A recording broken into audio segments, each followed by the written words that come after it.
আসসালামু আলাইকুম প্রিয় দর্শক, স্বাগত আপনাদের। শুরু করছি বাংলাদেশ সোসাইটি ফর সেফ ফুডের সার্বিক ব্যবস্থাপনায় খাদ্য নিরাপত্তা বিষয়ক সাপ্তাহিক অনুষ্ঠান নারিশ নিরাপদ খাদ্য ও সুস্থ জীবন, powered by aggregate network limited. অনুষ্ঠানটির কো স্পন্সর জিমস্টেক ইন্টারন্যাশনাল। আজ অনুষ্ঠানের ষষ্ঠ পর্ব। আজকের আলোচ্য বিষয় কুরবানির প্রস্তুতি, নিরাপদ পশুপালনে করণীয়। আলোচনার জন্য আমাদের স্টুডিওতে উপস্থিত আছেন দুজন সম্মানিত অতিথি। আমার ডান পাশে প্রথমে রয়েছেন ডক্টর মোহাম্মদ ABM খালেদুজ্জামান, পরিচালক উৎপাদন প্রাণী সম্পদ অধিদপ্তর, এবং এরপরে রয়েছেন জনাব মোহাম্মদ ইকবাল হুসাইন, সভাপতি Bangladesh dairy and fattening farmers association. আপনাদের দুজনকে আমাদের অনুষ্ঠানে স্বাগত।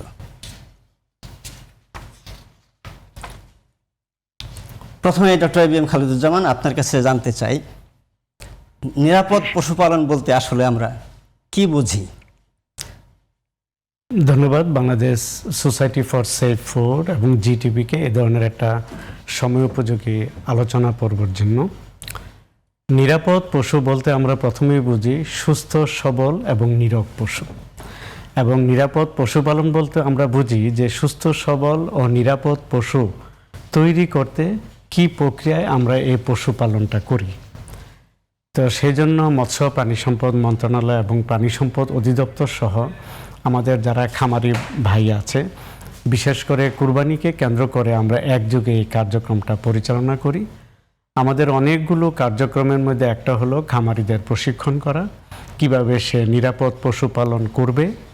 দ্বিতীয়ত হলো আমার পশুটা সত্যি নিরাপদ কিনা সেই জিনিসটা নিশ্চিত করা, এবং বাজারে নিরাপদ পশু জনসাধারণের মাঝে সরবরাহ করতে যে সমস্ত কার্যক্রম হাতে নেওয়া প্রয়োজন, কুরবানিতে আমরা মৎস্য প্রাণী সম্পদ মন্ত্রণালয়, সিটি কর্পোরেশন সহ অন্যান্য সকল মন্ত্রণালয় একযোগে এই কাজটা করে থাকে। আসছে আমাদের মন্ত্রণালয়, অন্যান্য মন্ত্রণালয় সহ আন্তঃ মন্ত্রণালয় বৈঠকে কিভাবে নিরাপদ পশু জনসাধারণের মাঝে সরবরাহ করা হবে সেই বিষয়ে বিশেষ দিক নির্দেশনা থাকবে। আজকেও আমরা আলোচনা করব কিভাবে নিরাপদ পশু পাওয়া যায়। জি, ধন্যবাদ। জনাব মোহাম্মদ ইকবাল হুসাইন, আপনার কাছে জানতে চাই, সামনে আমাদের মুসলমানদের বৃহৎ ধর্মীয় উৎসব। জি, এই উৎসবের মূল বিষয় হলো পশু কোরবানি করা। তো পরিচালক উৎপাদন মহোদয় নিরাপদ পশুপালন বলতে যে বিষয়গুলো বললেন, আমরা কি সেই পর্যায়ে আছি? যদি আপনি আপনার মতামতটা জানতে চাই। ধন্যবাদ। Bangladesh society for safe food এবং জিটিভিকে ধন্যবাদ জানাই। বর্তমান সময়ে যেভাবে আমরা নিরাপদ খাদ্য নিয়ে চিন্তা করছি এবং ওয়ান হেলথ নিয়ে কাজ করছি, সময় উপযোগী একটা প্রোগ্রাম করার জন্য এবং জনসাধারণের মধ্যে এবং খামারিদের মধ্যে এই প্রোগ্রামের মাধ্যমে এই মেসেজ ছড়িয়ে দেওয়ার জন্য যে কীভাবে আমরা নিরাপদ পশু পালন করতে পারি এবং নিরাপদ পশু ভোক্তা চিনতে পারে। আমি পরিচালক মহোদয়ের সাথে একমত। উনি যেটা বলেছেন, আমরা একসাথে কাজ করছি। খামারি পর্যায়ে আমরাও ট্রেনিংয়ের ব্যবস্থা করছি। মানুষ একসময় আমরা শুনতাম মানুষ স্ট্রেট ইউজ করতো বা আদার্স ব্রয়লার ফিট ইউজ করতো। এখন বর্তমানে মানুষ সেখান থেকে অনেকটুকু ফিরে আসছে এবং মানুষ নিরাপদ পশুপালনের জন্য যে করণীয় বিষয়গুলো আছে আমরা সেগুলো নিয়ে একসাথে কাজ করছি এবং আমরা এখন মোটামুটি ভালো একটা পর্যায়ে আছি। জি, ধন্যবাদ। আমি আবারও আসবো ডক্টর ABM খালেদুজ্জামান, আপনার কাছে আমার প্রশ্ন যে আমরা এই কুরবানি আসলেই আমাদের কুরবানির পশুগুলোকে হৃষ্টপুষ্ট করার জন্য নানা ধরনের পদক্ষেপ নিয়ে থাকি, খামারিরাও নিয়ে থাকি, আমাদের মন্ত্রণালয় থেকেও নিয়ে থাকেন। তো সেই আলোক যদি প্রশ্ন করি যে পশু মোটাতাজাকরণে নিরাপদ ও বৈজ্ঞানিক পদ্ধতিগুলো কি কি? ধন্যবাদ আপনাকে। প্রথমে আসি খামারি প্রশিক্ষণের কথা। অ্যাকচুয়ালি বিজ্ঞান ভিত্তিতে কিভাবে খামারি তার পশুটাকে মোটাতাজা করবে এবং একটা সুস্থ সবল পশু বাজারে সরবরাহ করবে। তো সেই ক্ষেত্রে আমরা এই পশুপালনে সর্বপ্রথম আমরা প্রাধান্য দেই অ্যাকচুয়ালি পশুর খাদ্য ব্যবস্থাপনায়, এবং তার ফার্ম ম্যানেজমেন্টও একটা গুরুত্বপূর্ণ বিষয়।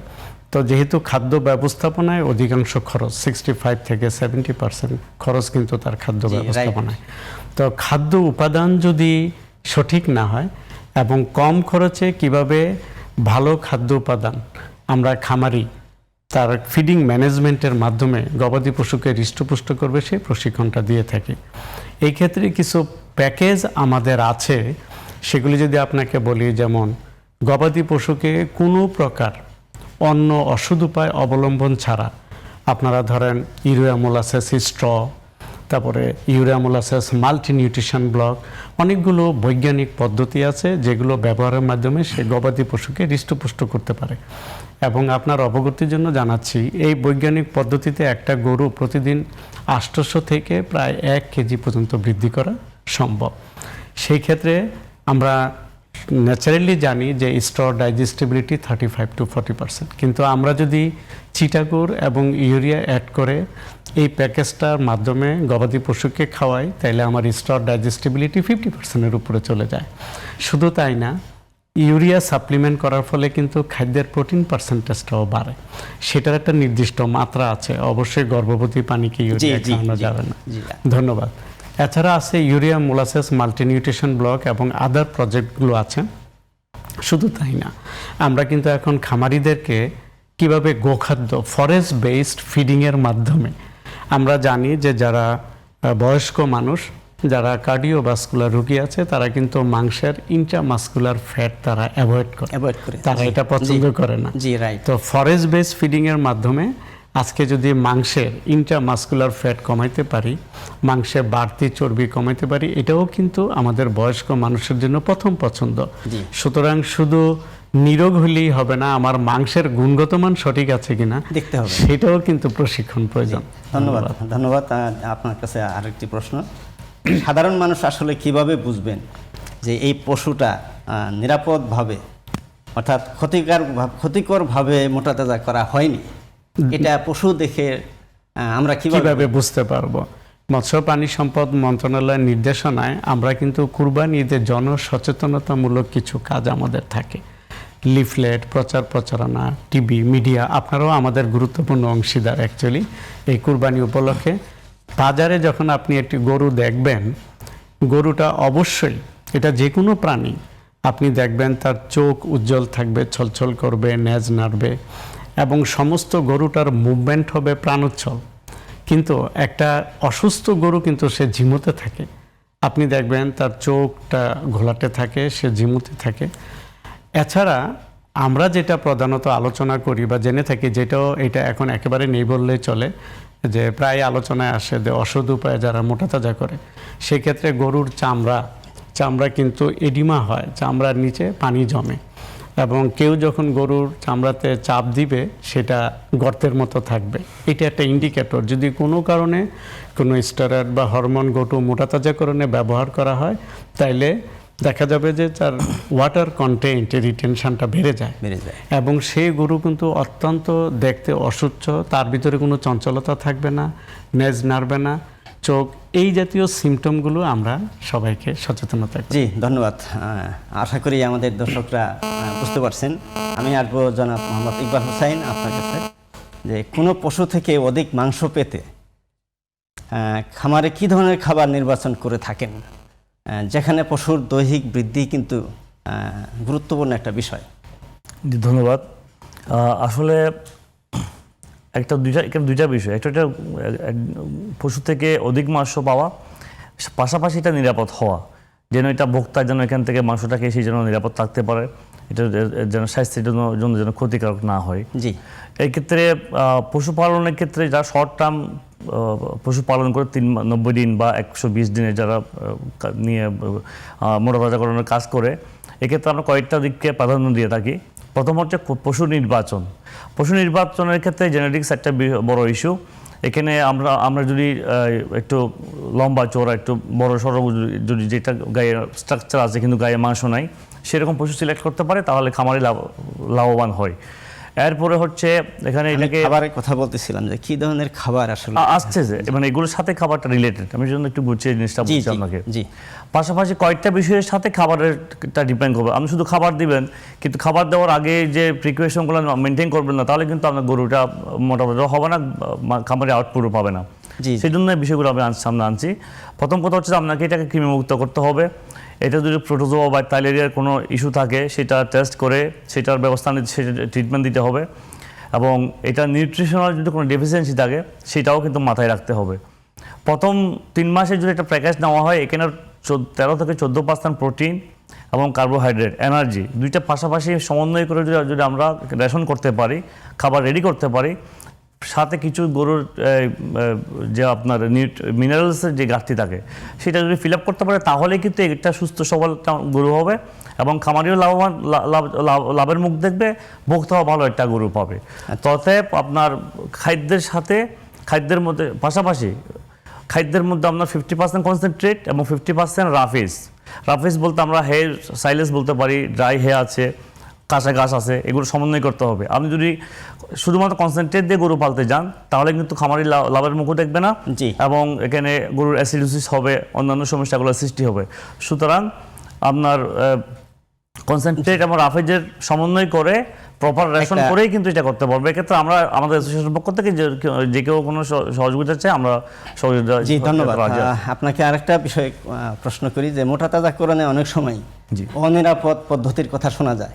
জি কুরবানির ঈদকে সামনে রেখে এই গুঞ্জন কিন্তু আরো বেড়ে যায় সাধারণত। তো এই বিষয়ে আপনার বক্তব্য জানতে চাই। এই বিষয়গুলো এক সময় ছিল, আমি আমার প্রথমে একটু হিন্টস দিয়েছিলাম, এক সময় কিন্তু ছিল। আমরা দেখেছি ইন্ডিয়া থেকে বিভিন্ন অবৈধ ওষুধপত্র আসতো, স্টেরয়েড জাতীয় ওষুধ আসতো, মানুষ এগুলো ইউজ করতো। কিন্তু ইদানিং কিন্তু মানুষ অনেক সচেতন হয়ে গেছে। এখন ভোক্তা এবং খামারি উভয় কিন্তু অনেক সচেতন। আমরা এক সময় দেখতাম কোরবানির শেষের দিন গরু যখন বিক্রি হতো না, পানির দরে গরু বিক্রি করে মানুষ কান্নাকাটি করে চলে যেত। কিন্তু আপনি গত 2-3 বছর দেখবেন গরু বিক্রি না হলে আপনার ব্যাপারী বলেন, খামারি বলেন, ওরা কিন্তু হতাশ হয় না, ওরা গরুটা ফেরত নিয়ে যায় পরবর্তীতে, এবং গরুটা ওরা চিন্তা করে আমি এবছর সেল করতে না পারলে আমি আগামী বছর সেল করবো। এটাই প্রমাণ করে যে মানুষ এখন স্টেরয়েড থেকে বেরিয়ে আসছে এবং অনিরাপদ পদ্ধতিগুলো থেকে মানুষ বেরিয়ে আসছে, এবং মানুষ একটা কনফিডেন্স গ্রো করছে যে আমার 400-500 কেজি 800 কেজির জন্য গরু সেল করতে না পারি, আমি এটা পরবর্তী বছর সেল করতে পারবো বা তোমার কোরবানির পর আমি সেল করতে পারবো এবং আমি লস করবো না। সেই কনফিডেন্স কিন্তু মানুষ পেয়ে গেছে। তো এটাই প্রমাণ করে যে বর্তমানে এই সমস্যাটা নাই। পাশাপাশি প্রান্তিক যারা খামারি আছে, প্রান্তিক খামারি যারা দেশি গরু লালন পালন করে, ওনারা কিন্তু ভাতের মার বা সবজির কাটাকুটা সেগুলো দিয়ে কিন্তু গরু পালন, কিছু কাঁচা ঘাস, এই গরুগুলো দেখলেই বোঝা যায়। তো এবং যারা জেনুইন খামারি কেউ কিন্তু এখন এই কাজ করো না, এবং এই জন্য আমরা মোটামুটি সচেষ্ট। ধন্যবাদ, চমৎকার। আমার মনে হয় দর্শকরা বুঝতে পারছেন যে আমরা আসলে শুনে থাকি, যতটুকু শুনি ততটুকু না, এবং নিরাপদ উপায়ে এখন আমাদের গরুগুলো আমরা পশুগুলো পাচ্ছি। জি, আবারও আমরা আসছি ABM খালেদুজ্জামান আপনার কাছে। নিরাপদ পশুপালনে অনেক ক্ষেত্রে খামারিরা কোয়াক এবং কৃত্রিম প্রজননের সাথে সম্পৃক্ত যারা, তাদের ভুল পরামর্শের শিকার হয়, ফলে পশু এবং খামারি উভয়ই ক্ষতিগ্রস্ত হয়। ফলে আমাদের কিন্তু প্রাণী সম্পদের বিরাট ক্ষতি। তো এই বিষয়ে আপনারা কি ধরনের পদক্ষেপ নিয়ে থাকেন? ধন্যবাদ আপনাকে। কুরবানিকে লক্ষ্য করে, বিশেষ করে কুরবানিকে লক্ষ্য করে সারা বছরই কার্যক্রমগুলো থাকে, কিন্তু কুরবানিকে লক্ষ্য করে আমরা 6 মাস আগে থেকেই যে সমস্ত খামারি তার গবাদি পশুকে কুরবানির বাজারে নিয়ে যাবেন, সুস্থ সবল কুরবানির পশু, সেই ক্ষেত্রে আমরা খামারিদের প্রশিক্ষণেরই একটা অংশ হিসাবে আমরা বলি যে নিবন্ধিত ভেটেরিনারিয়ান ছাড়া, প্র্যাকটিশনার ছাড়া কারো পরামর্শ যেন ওনারা গ্রহণ না করে। এটা হলো প্রধান সতর্কবার্তা।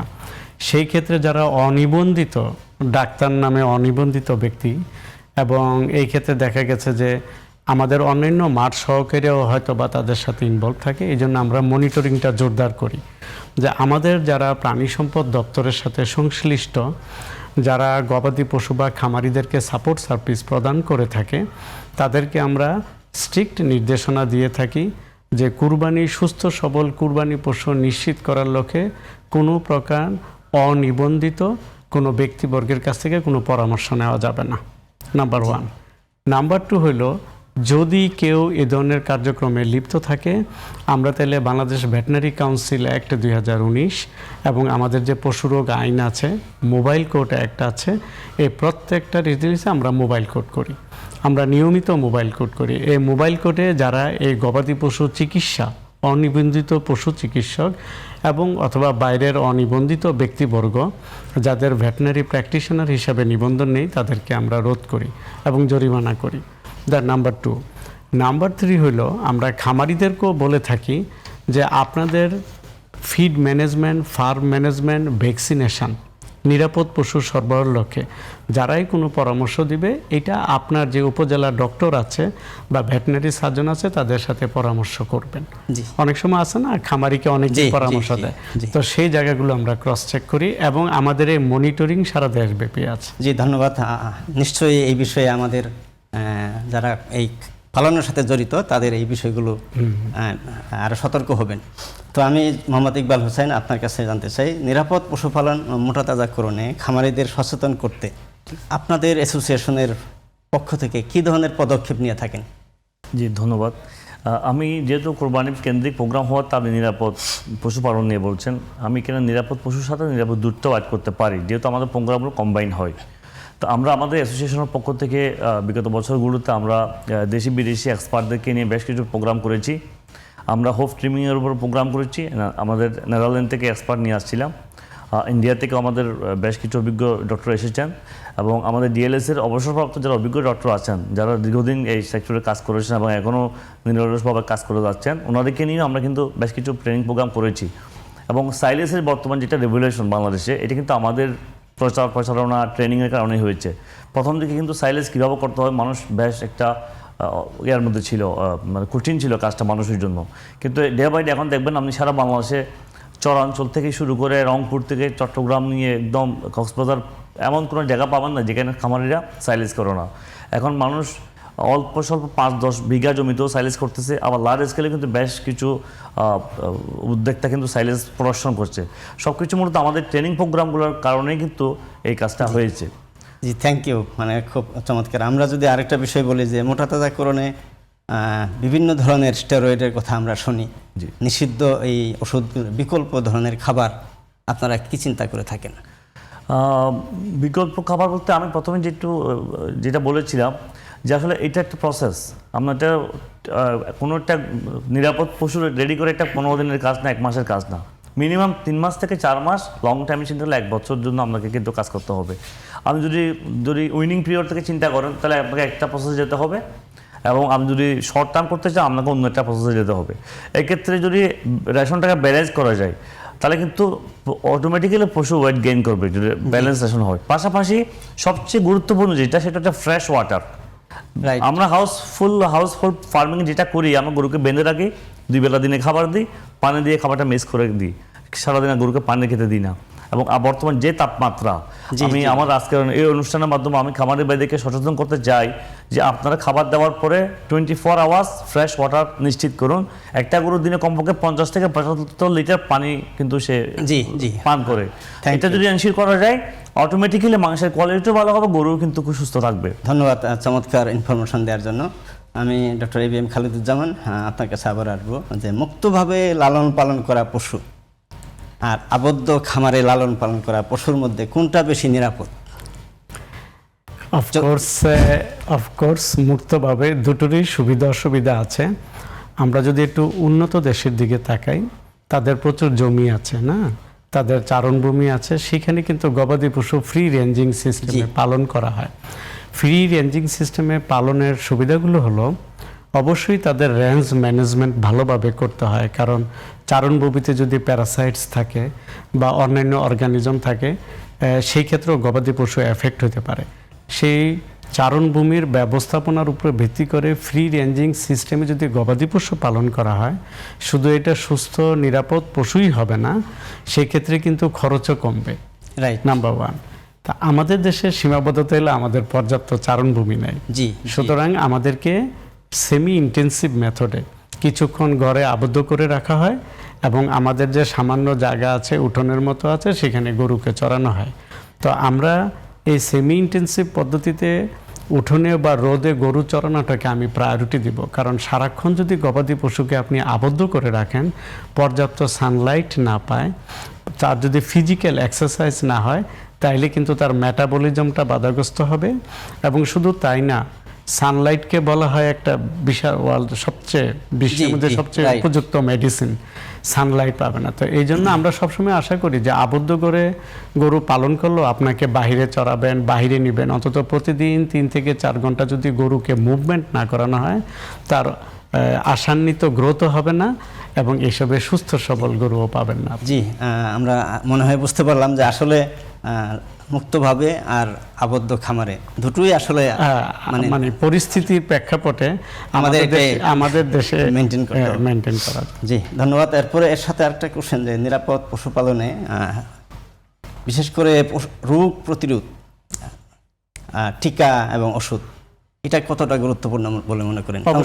অবশ্যই আপনি জানেন যে ইদানিংকালে আমাদের দেশে বিভিন্ন আবহাওয়ার পরিবর্তনজনিত কারণে আমাদের বিভিন্ন রোগবালাইয়ের উপদ্রব হচ্ছে। তার মধ্যে কিন্তু এলএসডির কথা শুনেছেন বা অন্যান্য। তো সেই কারণে অবশ্যই গরুকে ভ্যাকসিনেশন প্রোগ্রামের আওতায় নিয়ে আসতে হবে। আপনি যদি সুস্থ সবল গরু বাজারে সরবরাহ করতে চান, তাইলে ভ্যাকসিনেশন ফার্স্ট প্রায়োরিটি। কারণ ভ্যাকসিন না দিলে এই কুরবানির সময় যে গরু ট্রান্সপোর্ট হবে, সারা দেশব্যাপী গরু আদান প্রদান হবে, তাতে করে কিন্তু অসুস্থ গরু সুস্থ গরুকে এফেক্ট করবে। সারা দেশে কিন্তু রোগবালাই ছড়িয়ে যাওয়ার একটা প্রবণতা থাকে, যেটা প্রতি কুরবানির পরে আমরা কিন্তু সেটা দেখি, আমরা ফেস করি। কাজেই ভ্যাকসিনেশন নাম্বার 1 শর্ত। প্রথমেই যে সমস্ত রোগবালাইগুলো কমিউনিকেটিভ ডিজিজ আছে বা যেগুলো ছোঁয়াচে রোগ আছে, এগুলোর আমরা ভ্যাকসিন দিতে হবে। এটা অন্যতম প্রধান শর্ত ফর সুস্থ গরু। জি, ধন্যবাদ। অত্যন্ত গুরুত্বপূর্ণ তথ্য আমাদের খামারিদের জন্য। তো আরেকটি প্রশ্ন করব আপনাকে, নিরাপদ পশুপালনে খামারিদের সচেতনতা বাড়াতে প্রাণী সম্পদ অধিদপ্তর কি ধরনের কার্যক্রম পরিচালনা করছে? সারা বছর ব্যাপী অত্যন্ত গুরুত্বপূর্ণ। মৎস্য প্রাণী সম্পদ মন্ত্রণালয়ের নির্দেশে প্রাণী সম্পদ অধিদপ্তর সারা বছর ব্যাপী আমরা মৌসুমি যারা ইভেন আমরা কসাইদেরও প্রশিক্ষণ করি। মৌসুমি কসাই আছে যারা শুধু কুরবানিকে কেন্দ্র করে আসে, আর এছাড়া তো কসাইখানা আছে। আমাদের একটা পশু জবাই মাংসের মান নিয়ন্ত্রণ আইন আছে। সে আইনের আদলে আমরা কিন্তু সারা জেলা সারা দেশব্যাপী আমাদের এই কার্যক্রম চলে, যে সুস্থ সবল গরু এবং মাংসের গুণগত মান নিশ্চিত করার জন্য আমাদের ভেটেরিনারিরা কাজ করে। আমরা প্রশিক্ষণের পাশাপাশি যাতে অসুস্থ গরু বাজারে না যেতে পারে, এই কারণে আমরা এই যেটা আমি বললাম যে আমাদের পশুরোগ আইন, আমাদের অন্যান্য আইনগুলো আমরা ইমপ্লিমেন্ট করি, বাস্তবায়ন করি, যার ফলে মানুষের মাঝে নিরাপত্তা ছড়িয়ে যায়। পাশাপাশি আপনি দেখবেন যে এখন মানুষের মাঝে, আমাদের ভাইও বললেন যে সচেতনতা অনেক বৃদ্ধি পেয়েছে। আপনি কিন্তু কোনো একটা অসুস্থ গরু মানুষকে বুঝাতে পারবেন না, মানুষও অনেকটা অ্যাওয়ার হয়েছে। তো এই কারণে আমরা প্রাণী কল্যাণ আইন সহ অন্যান্য আইন প্রচার প্রচারণামূলক, ইভেন গরু সরবরাহের ক্ষেত্রে, ট্রান্সপোর্টের ক্ষেত্রেও যাতে গরুর উপরে কোনো প্রকার স্ট্রেস না পড়ে, সেই কারণে আমাদের এই জায়গাতে আসতে চাইছিলাম। স্ট্রেস একটা বড় বিষয়। জি, থ্যাংক ইউ। অত্যন্ত গুরুত্বপূর্ণ তথ্য। জনাব মোহাম্মদ ইকবাল হোসাইন, নিরাপদ পশুপালনে স্বাস্থ্যসম্মত বাসস্থানের খুবই প্রয়োজন। জি, খামারের পরিবেশে বর্জ্য ব্যবস্থাপনাও কিন্তু একটা গুরুত্বপূর্ণ বিষয়। তো বর্জ্য ব্যবস্থাপনার বিষয়ে আপনাদের কি ব্যবস্থা আপনারা নিয়ে থাকেন? বর্জ্য ব্যবস্থাপনার ক্ষেত্রে আমরা বর্তমানে প্রায় বিভিন্ন ফার্মে আমরা কয়েকটি প্র্যাকটিস শুরু করেছি। একটা হচ্ছে আমরা বায়োগ্যাস প্ল্যান্ট করছি। বায়োগ্যাস প্ল্যান্টের মাধ্যমে আমরা রান্নাবান্নার কাজে গ্যাসটা ইউজ করতে পারছি এবং স্লারিটা আমরা জমিতে ইউজ করতে পারছি। বেশ কিছু ফার্ম ইদানিং আপনি দেখবেন ভার্মি কম্পোস্টের ব্যবস্থা হয়েছে, ভার্মি কম্পোস্ট করা হচ্ছে এবং সেখান থেকে একটা আলাদা একটা ইনকামের ব্যবস্থাও হচ্ছে। এবং বেশ কিছু ফার্মে ট্রাইকোডার্মার কাজ করা হচ্ছে। আপনি চট্টগ্রামের প্রতি অঞ্চলে বিভিন্ন ফার্ম থেকে গোবর সংগ্রহ করে একটা নির্দিষ্ট জায়গায় নিয়ে ট্রাইকোডার্মা করা হচ্ছে, পরে সেইটাকে সার হিসেবে বাজারজাত করা হচ্ছে।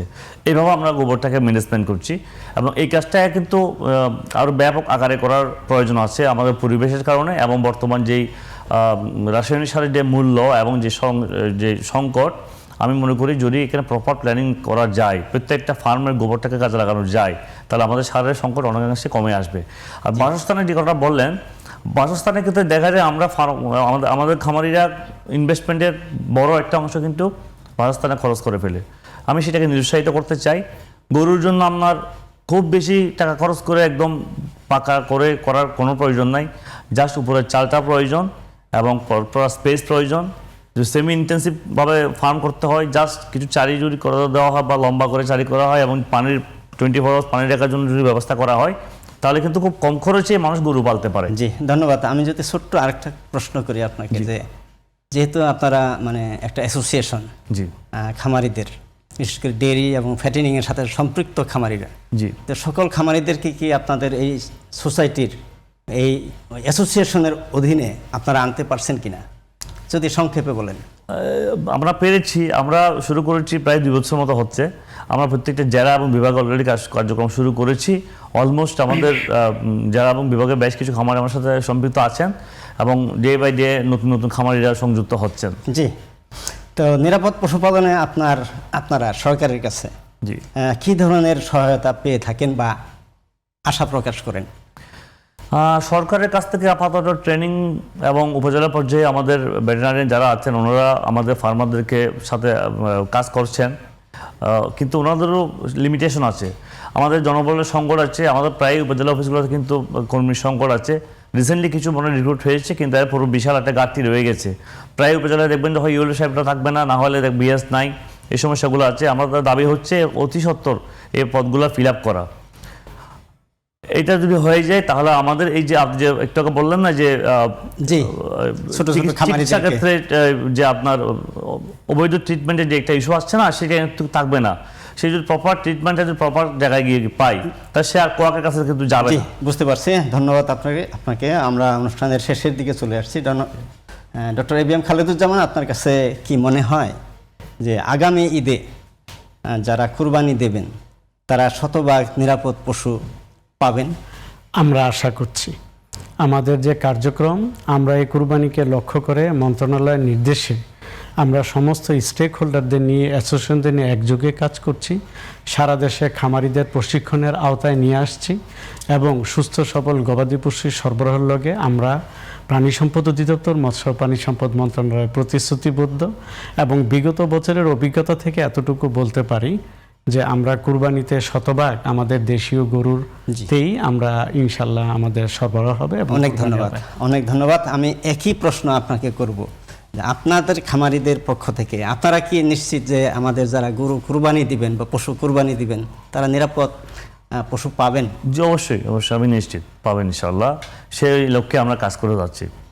জি, ধন্যবাদ আপনাদের দুজনকেই আমাদের অনুষ্ঠানে কষ্ট করে আসার জন্য। জি, আপনাকেও ধন্যবাদ। প্রিয় দর্শক, আমরা অনুষ্ঠানের শেষ পর্যায়ে আজকে আলোচনায় আমরা বুঝতে পারলাম নিরাপদ পশুপালন ও সঠিক মোটাতাজাকরণই পারে আমাদের জন্য নিরাপদ পশু কুরবানির ব্যবস্থা নিশ্চিত করতে। দর্শক, গুজব বা কোনো ভুল ধারণা নয় বা আংশিক কোনো ধারণা নয়, খাদ্য নিরাপত্তার বাস্তব চিত্র এবং বিজ্ঞানভিত্তিক তথ্যের মাধ্যমে সমাজের সর্বস্তরের মানুষকে নিরাপদ খাদ্য সম্পর্কে সচেতন করাই হলো এই অনুষ্ঠানের মূল লক্ষ্য। দেখা হবে আগামী শনিবার অন্য কোনো বিষয় নিয়ে। সে পর্যন্ত আপনারা ভালো থাকুন, সুস্থ থাকুন। খুদা হাফেজ।